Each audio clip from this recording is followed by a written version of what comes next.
I've always felt pretty safe in my neighborhood. It's one of those quiet suburban areas where people leave their porch lights on at night and everyone knows who owns which dog. I've lived here for almost 5 years now, and nothing ever really happens. No crime, no weirdos hanging around. That's probably why I didn't think twice about taking my dog, Luna, for late night walks. Luna's a black lab mix, full of energy, and if I didn't walk her before bed, she'd be restless all night. So, around 11 or sometimes even midnight, I'd throw on a hoodie, clip on her leash, and we'd do a loop around the block. It became part of our routine. It was a Thursday night when this happened.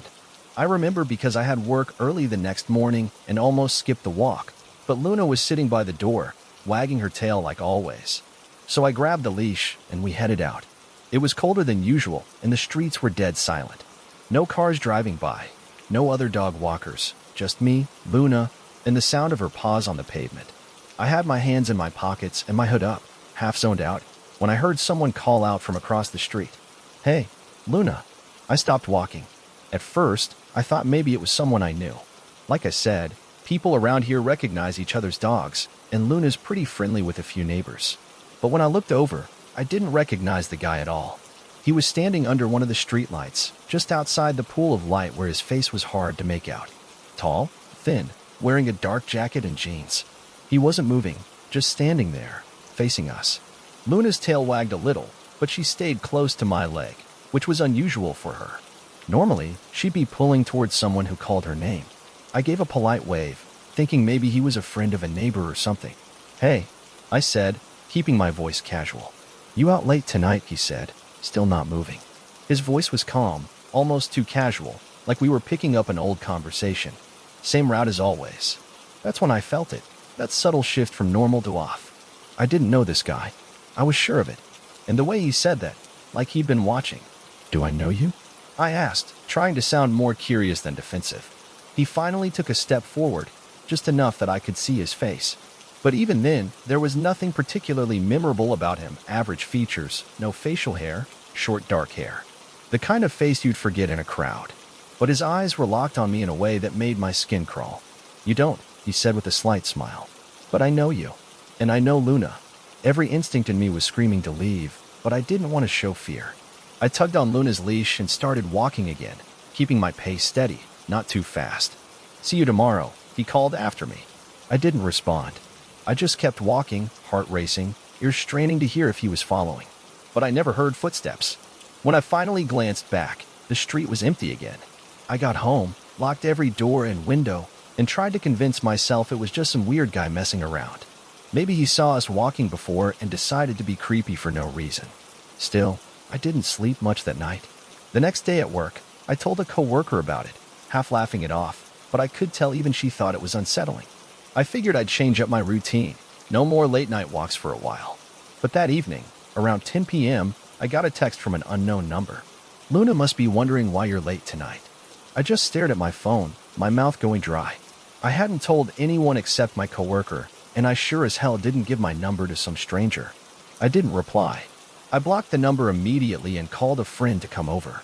I needed someone else in the house. That night, I didn't walk Luna. I barely even let her into the backyard alone. The next few days were quiet. No texts, no sightings. I started to feel like maybe it was over, like maybe I'd overreacted. But I couldn't shake the paranoia. I kept my curtains closed, double-checked locks, and avoided my usual routes. Then, on Sunday morning, I found something taped to my front door. It was a Polaroid photo of me and Luna. We were walking. I had my hood up, looking down at my phone, and Luna was trotting beside me. It was clearly taken from a distance, probably across the street. I flipped the photo over with shaking hands. On the back, in neat handwriting, it said, "Friday, 11:47 p.m. You should smile more." That was 2 nights after I first saw him. I called the police right away. An officer came out, took my statement, and the photo. He said they patrol the area more frequently, but there wasn't much they could do without knowing who the guy was. I didn't sleep at all that night. Every sound outside made me jump. I kept thinking about how close he'd gotten to my house, to tape that photo to my door without me hearing a thing. The next week was a blur of anxiety.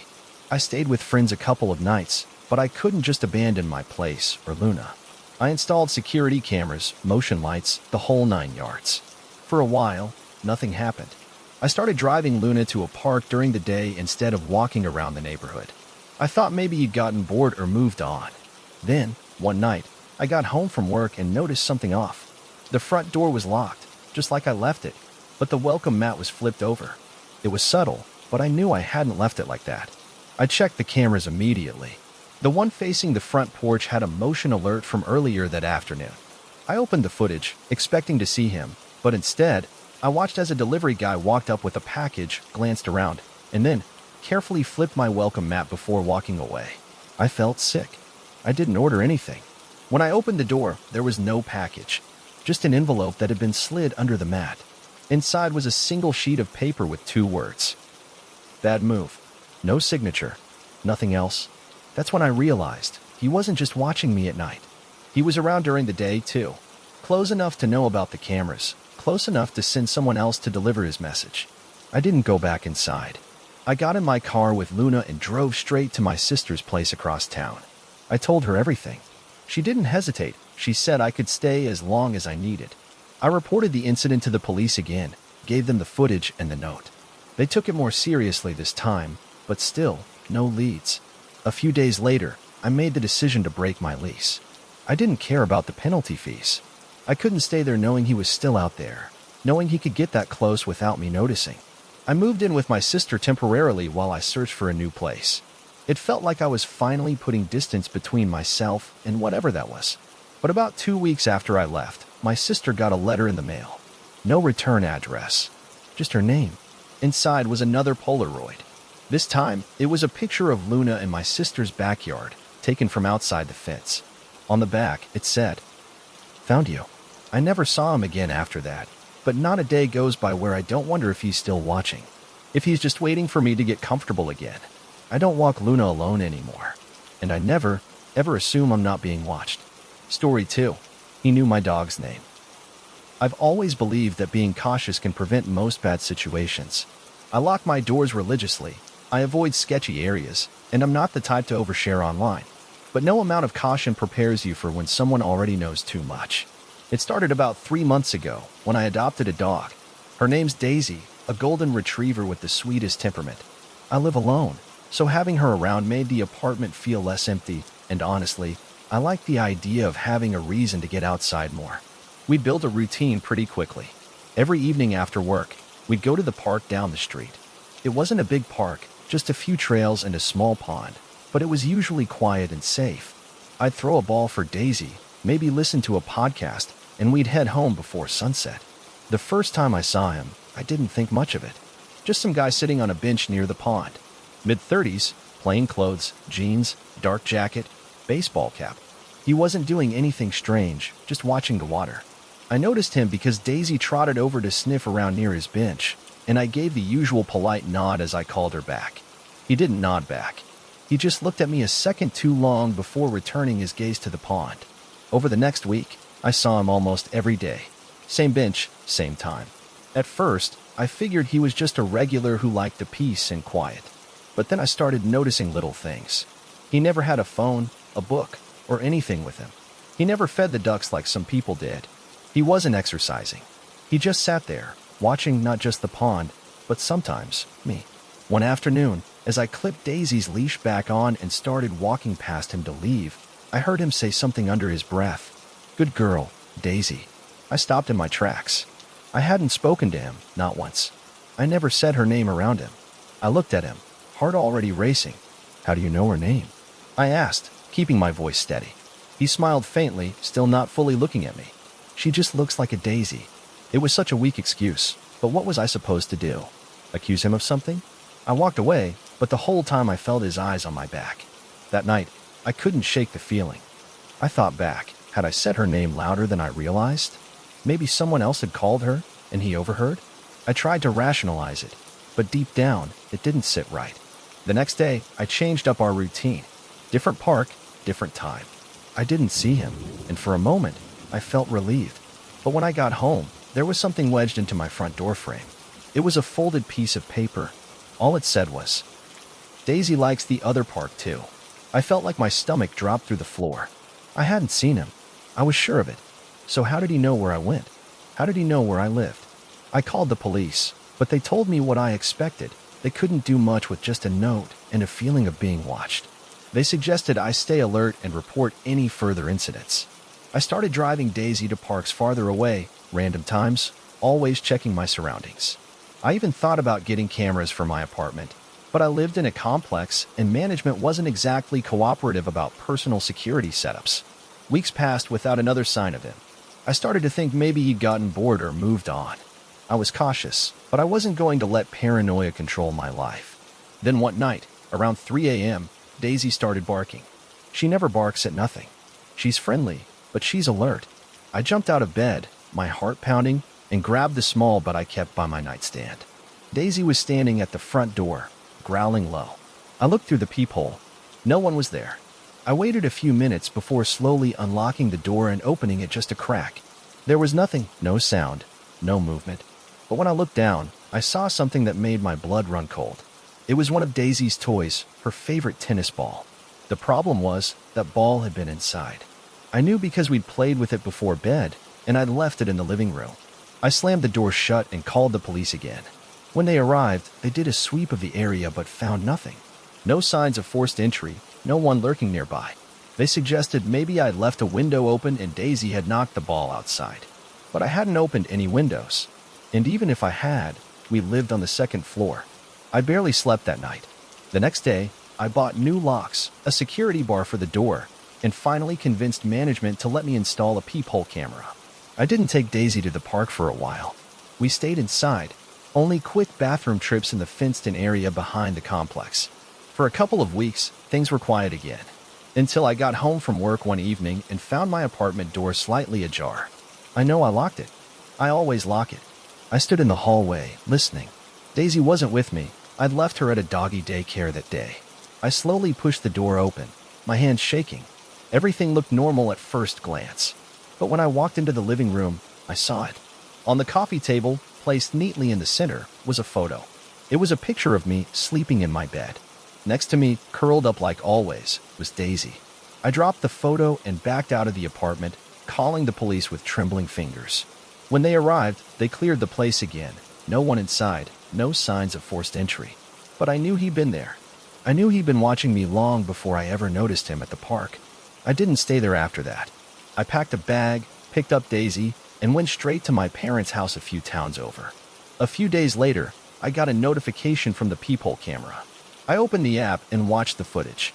It was him, same dark jacket, same baseball cap.